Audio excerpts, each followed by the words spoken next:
Five Wishes has been a tool to help address spiritual needs that an individual has, that they've been born in the image and likeness of God, and that they aren't just simply a slab of meat on the healthcare conveyor belt, that they are a person with great dignity, and that they have an orientation. And for people of faith, it's a recognition that they're going home to God, that they came from God and were going home to God. And in that perspective, as they approach death, there's this quiet assurance of faith that reminds them that they are approaching this immense love and mercy.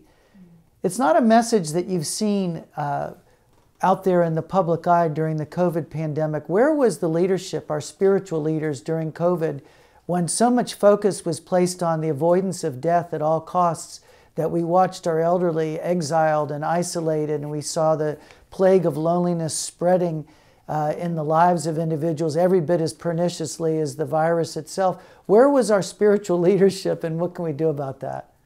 I think they were isolating. I think they were self-isolating, and why? Probably. Why do you think they? I saw that too, but why? I know. Probably they were just as anxious as everybody else.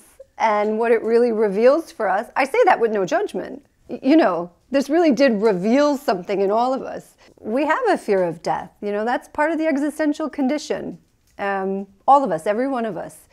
And I think it did really awaken that and show that to us, and maybe push the limits on that a lot. It definitely confronted us with the fact that we can and will die. And it definitely, I think, posed questions to us about how do we want to live? In that case, how do we want to live? My concern is that I think a lot of people just froze in that process. They didn't ask the questions about how do we want to live.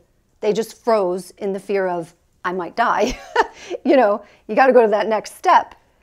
And I think, I also think, though, that our spiritual leaders were under political pressure, wrapped up in the politics of the moment.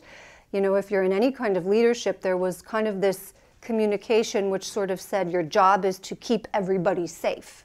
Stay safe, stay safe. Right. Right? So spiritual leaders, as well as other leaders, didn't want to be the people who were making people unsafe, and that was a pressure on them as well. Mm-hmm. I think they were affected by that, just like everybody else. But I mean, stay safe. What does that mean? Yeah. You know, what does it mean? Yeah, I mean, I don't know what the logical conclusion to that is, because we're always going to have germs and virus. I mean, we have other things that endanger people's lives. You know, when you look at the materialism and you look at the failure, these advances we've talked about with artificial intelligence. Certainly, there are a lot of things that are at work, but there's so much beauty in the midst of this.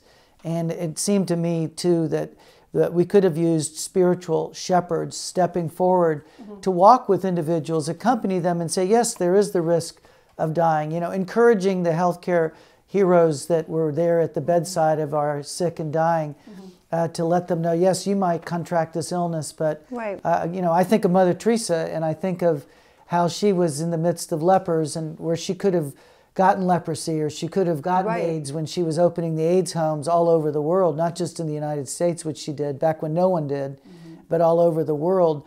She, you know, greater than the fear of death is the fear of living.